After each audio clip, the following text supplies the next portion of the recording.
Hi, students, let's get started with the subject Democratic Politics, Chapter 3. Gender, Religion and Caste. Gender and Politics, a poster from Bengal affirming women's strength. Let us begin with gender division. This is a form of hierarchical social division seen everywhere, but is rarely recognized in the study of politics. The gender division tends to be understood as natural and unchangeable. However, it is not based on biology but on social expectations and stereotypes. Public-private division, boys and girls are brought up to believe that the main responsibility of women is housework and bringing up children. This is reflected in a sexual division of labor in most families. Women do all work inside the home such as cooking, cleaning, washing clothes, tailoring, looking after children, etc., and men do all the work outside the home.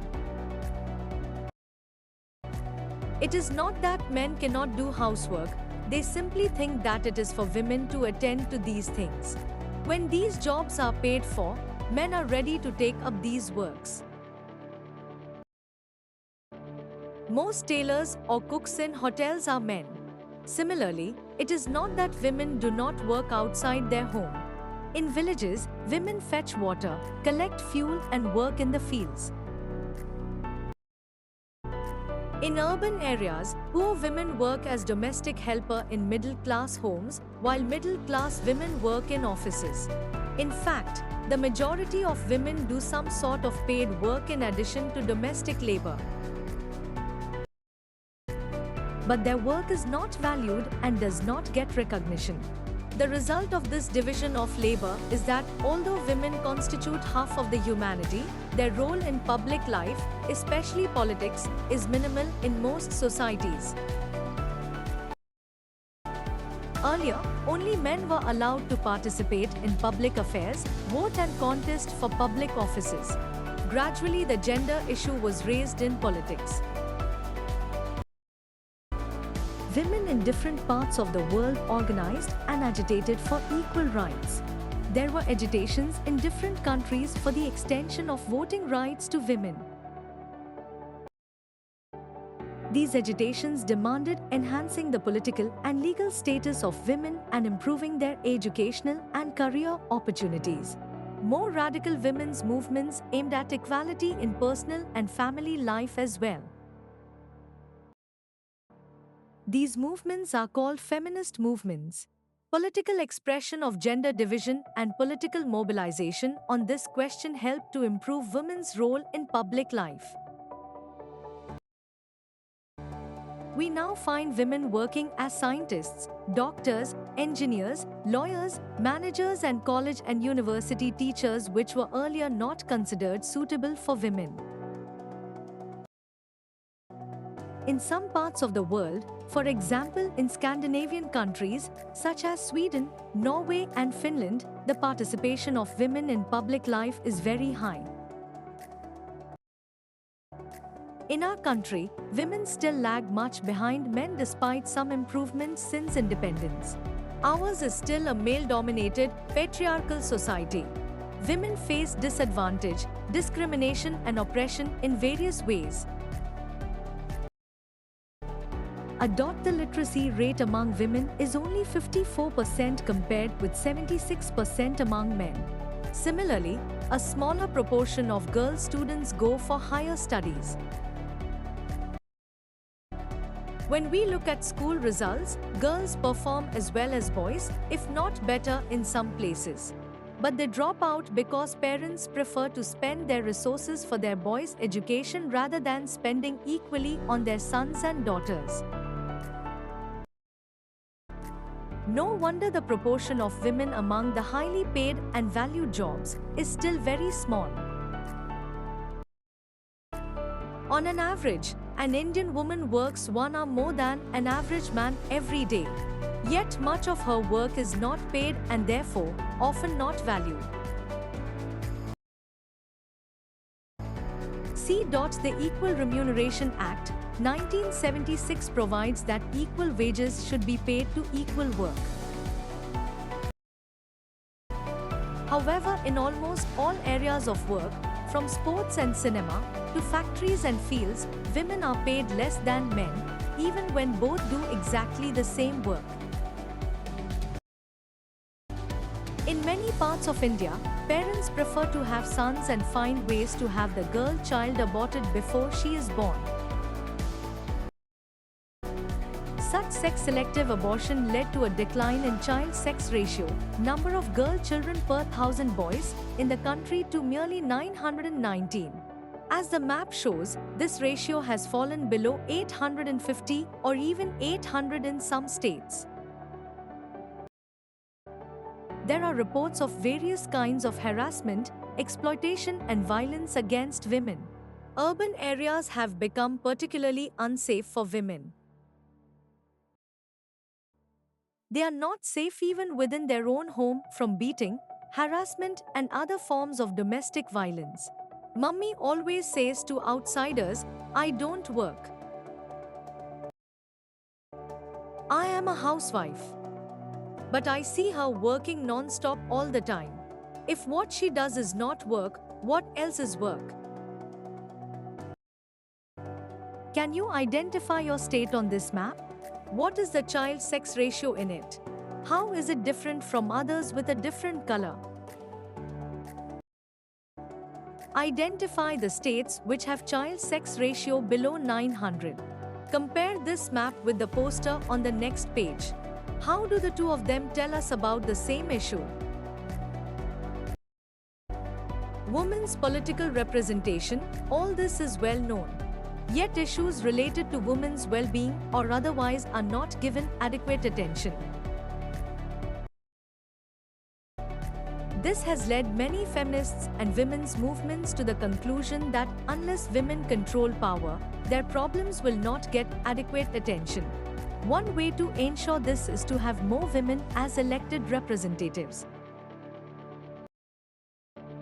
In India, the proportion of women in legislature has been very low. For example, the percentage of elected women members in Lok Sabha has touched 14.36% of its total strength for the first time in 2019. Their share in the state assemblies is less than 5%. In this respect, India is among the bottom group of nations in the world. See the graph below. India is behind the averages for several developing countries of Africa and Latin America. In the government, cabinets are largely all male even when a woman becomes the chief minister or the prime minister. One way to solve this problem is to make it legally binding to have a fair proportion of women in the elected bodies. This is what the Panchayati Raj has done in India. 1/3 of seats in local government bodies in panchayats and municipalities are now reserved for women. Now there are more than 10 lakh elected women representatives in rural and urban local bodies. Women's organizations and activists had been demanding a similar reservation of at least 1/3 of seats in Lok Sabha and state assemblies for women. A bill with this proposal was pending before the parliament for many decades. In 2023, Nari Shakti Vandan Adhiniyam, Women's Reservation Act, 2023, has been passed, which will give 33% reservation of seats for women in Lok Sabha, state legislative assemblies and also Delhi Assembly.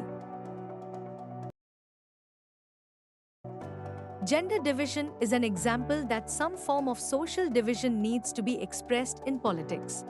This also shows that disadvantaged groups do benefit when social divisions become a political issue. Do you think that women could have made the gains we noted above if their unequal treatment was not raised in the political domain? Could you think of some reasons why women's representation is so low in India? Do you think Americas and Europe have achieved a satisfactory level of women's representation? women in national parliaments in different regions of the world in percent. If casteism and communalism are bad, what makes feminism a good thing? Why don't we oppose all those who divide the society on any lines, caste, religion, or gender? Religion, communalism, and politics. Let us now turn to a very different kind of social division, the division based on religious differences. This division is not as universal as gender, but religious diversity is fairly widespread in the world today. Many countries, including India, have in their population followers of different religions. As we noticed in the case of Northern Ireland, even when most of the people belong to the same religion, there can be serious differences about the way people practice that religion. Unlike gender differences, the religious differences are often expressed in the field of politics. Consider the following. Gandhiji used to say that religion can never be separated from politics. What he meant by religion was not any particular religion like Hinduism or Islam, but moral values that inform all religions. He believed that politics must be guided by ethics drawn from religion. Human rights groups in our country have demanded that the government should take special steps to prevent communal riots and protect religious minorities. Women's movement has argued that family laws of all religions discriminate against women. So they have demanded that government should change these laws to make them more equitable. All these instances involve a relationship between religion and politics. But they do not seem very wrong or dangerous. Ideas, ideals, and values drawn from different religions can and perhaps should play a role in politics. People should be able to express in politics their needs, interests, and demands as a member of a religious community. Those who hold political power should sometimes be able to regulate the practice of religion so as to prevent discrimination and oppression. These political acts are not wrong as long as they treat every religion equally. Communalism. The problem begins when religion is seen as the basis of the nation. The example of Northern Ireland in Chapter 3 shows the dangers of such an approach to nationalism. The problem becomes more acute when religion is expressed in politics in exclusive and partisan terms, when one religion and its followers are pitted against another. This happens when beliefs of one religion are presented as superior to those of other religions, when the demands of one religious group are formed in opposition to another, and when state power is used to establish domination of one religious group over the rest. This manner of using religion in politics is communal politics. Communal politics is based on the idea that religion is the principal basis of social community. Communalism involves thinking along the following lines. The followers of a particular religion must belong to one community. Their fundamental interests are the same. Any difference that they may have is irrelevant or trivial for community life. It also follows that people who follow different religions cannot belong to the same social community. If the followers of different religions have some commonalities, these are superficial and immaterial. Their interests are bound to be different and involve a conflict. In its extreme form, communalism leads to the belief that people belonging to different religions cannot live as equal citizens within one nation. Either one of them has to dominate the rest or they have to form different nations. This belief is fundamentally flawed. People of one religion do not have the same interests and aspirations in every context. Everyone has several other roles, positions, and identities. There are many voices inside every community. All these voices have a right to be heard. Therefore, any attempt to bring all followers of one religion together in context other than religion is bound to suppress many voices within that community.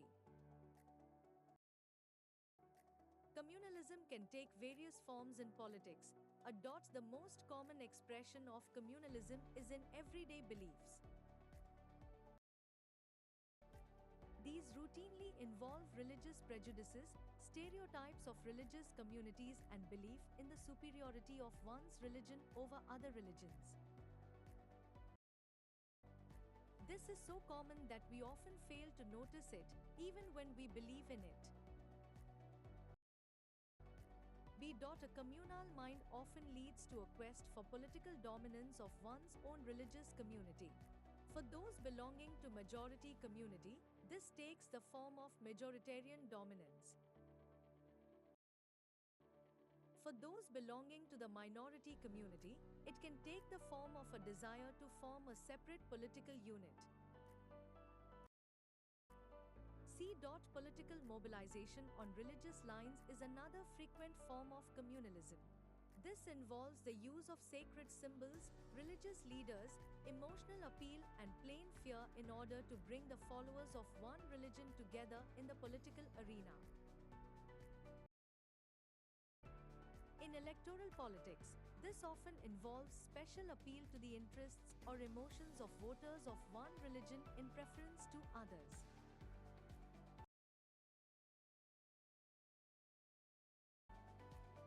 Sometimes communalism takes its most ugly form of communal violence, riots and massacre. India and Pakistan suffered some of the worst communal riots at the time of the partition. The post-independence period has also seen large-scale communal violence. Secular state, communalism was and continues to be one of the major challenges to democracy in our country. The makers of our constitution were aware of this challenge. That is why they chose the model of a secular state. This choice was reflected in several constitutional provisions that we studied last year. There is no official religion for the Indian state. Unlike the status of Buddhism in Sri Lanka, that of Islam, I often crack jokes about people from one religion. Does that make me communal? Reprint 2025 to 2638 Democratic Politics in Pakistan and that of Christianity in England. Our constitution does not give a special status to any religion. The Constitution provides to all individuals and communities freedom to profess, practice and propagate any religion or not to follow any. The Constitution prohibits discrimination on grounds of religion.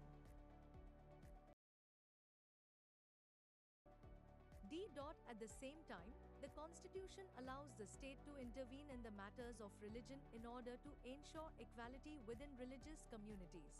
For example, it bans untouchability.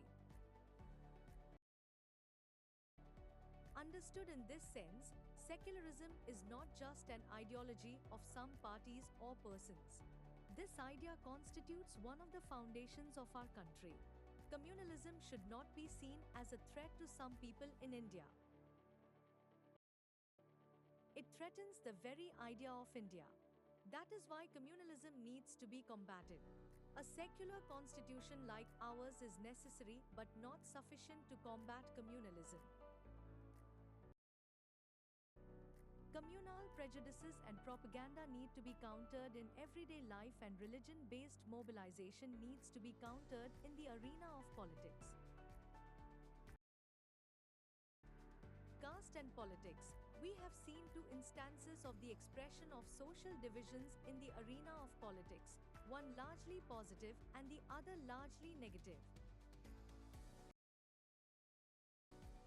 Let us turn to our final case, that of caste and politics, that has both positive and the negative aspects. Caste inequalities. Unlike gender and religion, caste division is special to India. All societies have some kind of social inequality and some form of division of labor.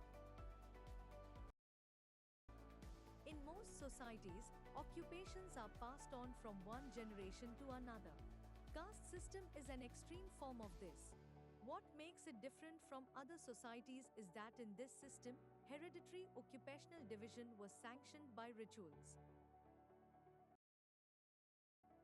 Members of the same caste group were supposed to form a social community that practiced the same or similar occupation, married within the caste group, and did not eat with members from other caste groups.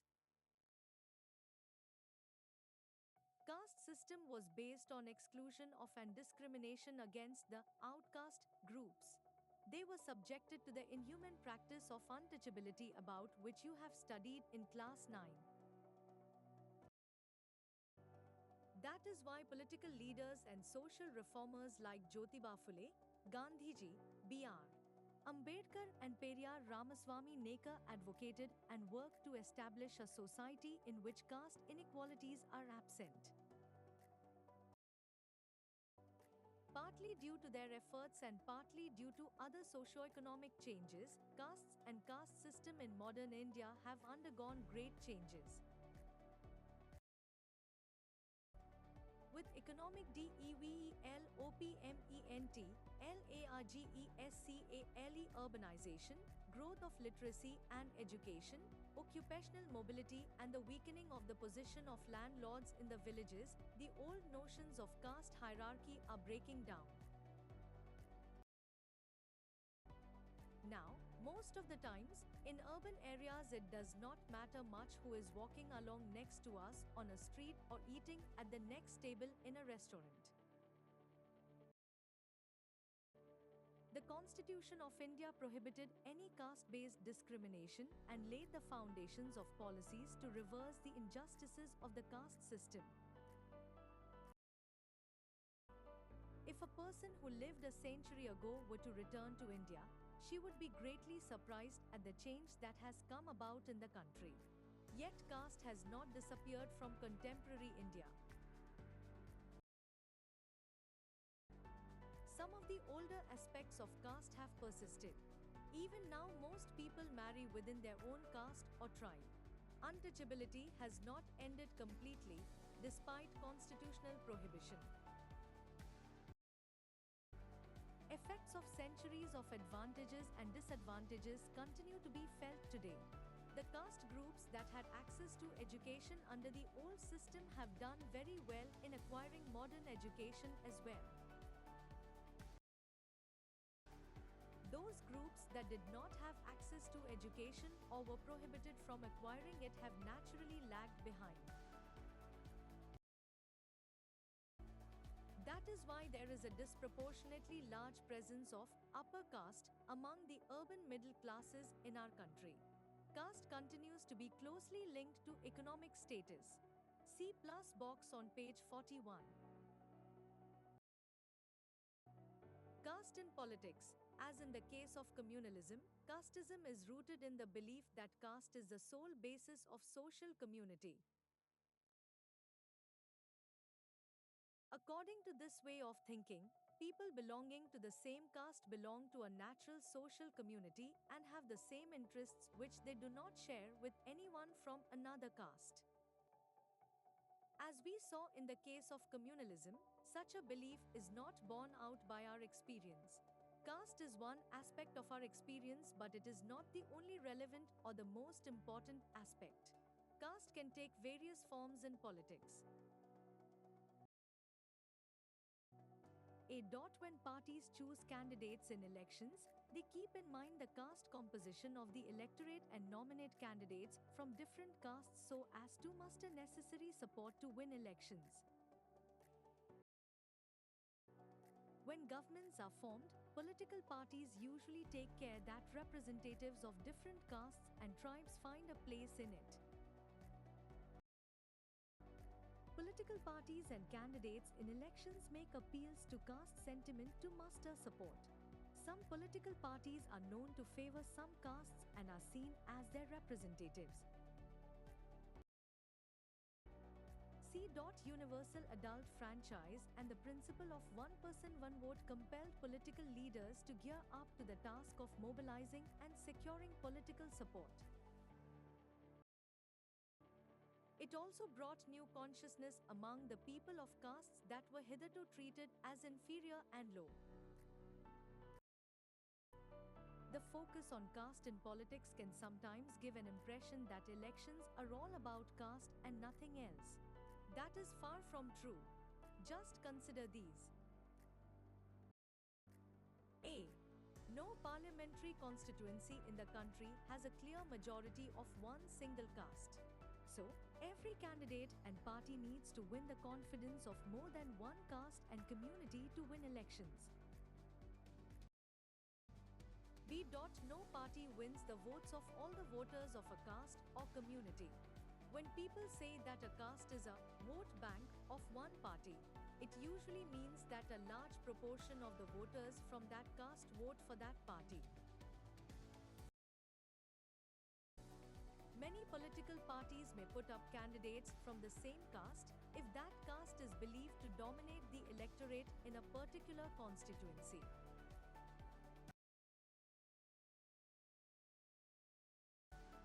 Some voters have more than one candidate from their caste, while many voters have no candidate from their caste. D.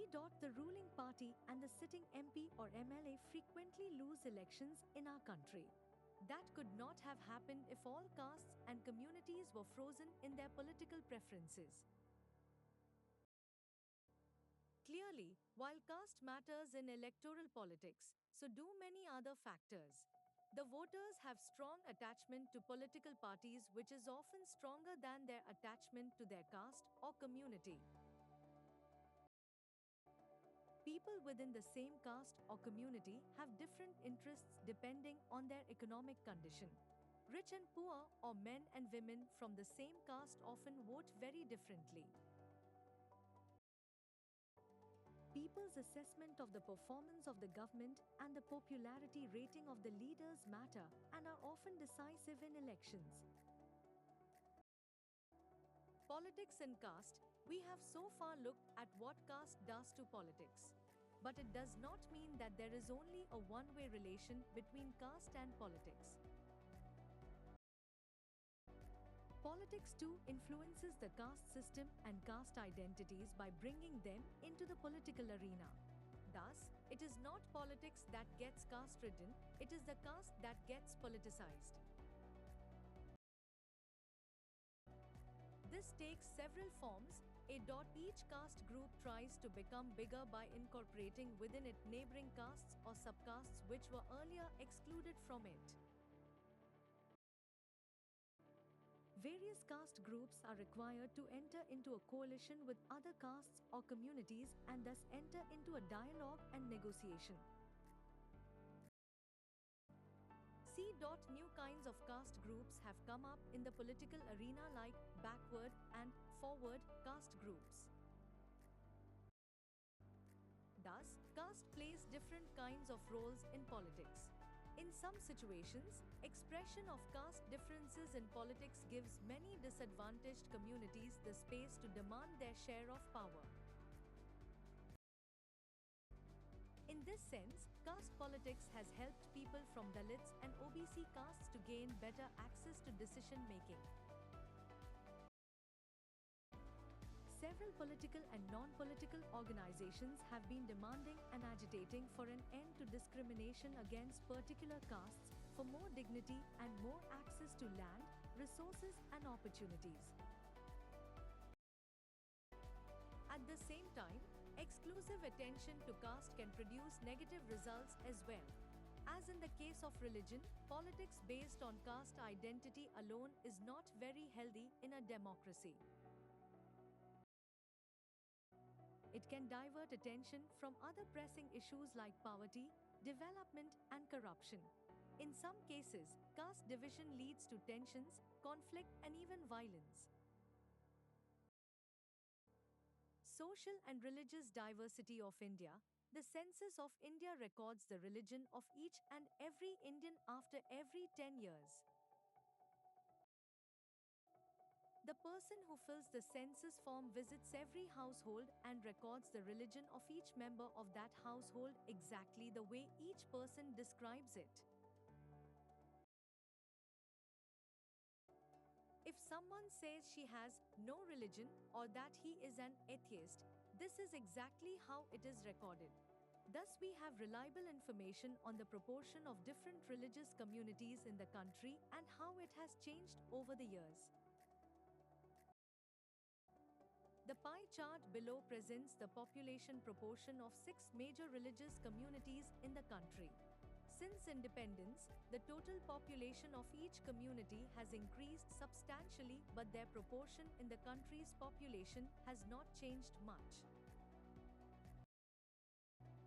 In percentage terms, the population of the Hindus, Jains and Christians has declined marginally since 1961.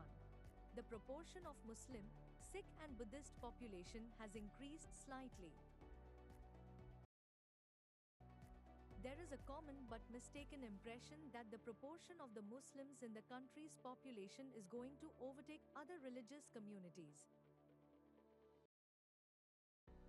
Expert estimates done for the Prime Minister's High-Level Committee, popularly known as Sachar Committee, show that the proportion of the Muslims is expected to go up a little, by about 3 to 4% in the next 50 years. It proves that in overall terms, the population balance of different religious communities is not likely to change in a big way. The same is true of the major caste groups. The Census of India counts two social groups, the scheduled castes and the scheduled tribes. Both these broad groups include hundreds of castes or tribes whose names are listed in an official schedule. Hence the prefix schedule in their name. The scheduled castes, commonly known as Dalits, include those that were previously regarded as outcaste in the Hindu social order and were subjected to exclusion and untouchability. The scheduled tribes, often referred to as Adivasis, include those communities that led a secluded life, usually in hills and forests, and did not interact much with the rest of society. In 2011, the scheduled castes were 16.6% and the scheduled tribes were 8.6% of the country's population. The census does not yet count the other backward classes, the group we discussed in Class 9. Hence, there are some differences about their proportion in the country's population. The National Sample Survey of 2004-05 estimates their population to be around 41%. Thus, the SC, Cent, and the OBC together account for about 2/3 of the country's population and about 3/4 of the Hindu population. Caste inequality today. Caste is an important source of economic inequality because it regulates access to resources of various kinds.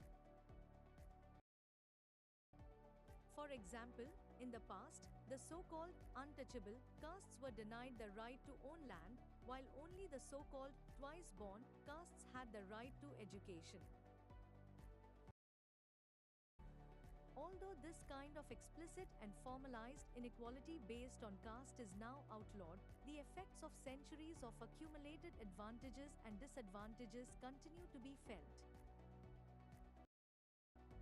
Moreover, new kinds of inequalities have also developed. The relationship between caste and economic status has certainly changed a lot. Today, it is possible to find very rich and very poor people in every caste, whether low or high. This was not true even 20 or 30 years ago. It was very rare indeed to find rich people among the lowest castes. However, as this evidence from the National Sample Survey shows, caste continues to be very strongly linked to economic status in many important ways. The average economic status, measured by criteria like monthly consumption expenditure of caste groups still follows the old hierarchy. The upper castes are best off, the Dalits and Adivasis are worst off, and the backward classes are in between. Although every caste has some poor members, the proportion living in extreme poverty, below the official poverty line, is much higher for the lowest castes and much lower for the upper castes, with the backward classes once again in between. C. Although every caste has some members who are rich, the upper castes are heavily overrepresented among the rich while the lower castes are severely underrepresented. Percentage of population living below the poverty line, 1999-2000. Thanks for watching.